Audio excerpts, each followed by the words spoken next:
Magandang araw po sa inyong lahat. Ito naman po ang kaibigan niyo si Jake. Kamusta na po kayo guys?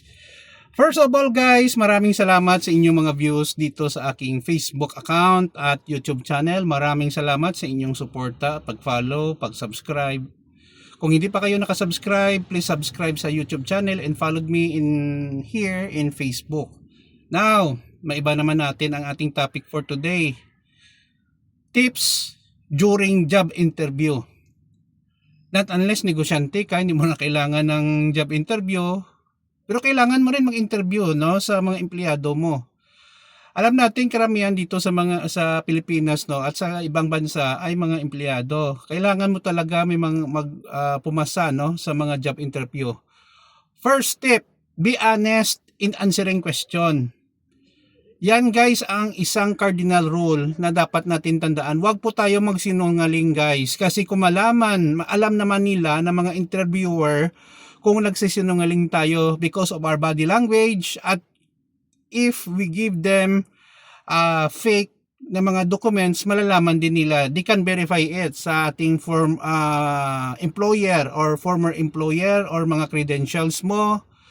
Gumamit ka ng fake na mga diploma at TOR, pwede nila yan, ma-verify sa schools na saan ka nag-graduate daw, pero hindi pala. Be honest in answering question. Kung hindi mo alam ang mga tinatanong nila, say honestly, sorry, hindi ko yan alam. Number 2, number 1, be honest in answering question. Number 2, make your answer brief and direct. Ano pong ibig sabihin? Huwag nyo pong paikot-ikutin ang inyong mga sagot. Direct kayo mo sumagot. For example, why you apply for this position?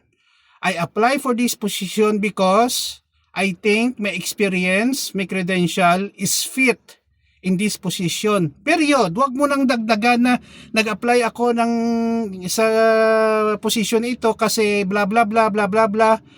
They don't want to hear those shits, no, na mga further explanation para mapadami-dami mo lang ang sagot mo. So when answering question, be direct to the point, be concise, period. Pangatlong tip, have an eye contact with your interviewer. Kung magsasalita kasi kanila, magsagot ka sa interview, dapat tinitignan mo sila sa mata. Wag po sa ibang bagay magsagot ka, because it only shows your confidence. Yun lang po guys. Please follow me in my Facebook and YouTube channel. Thank you guys.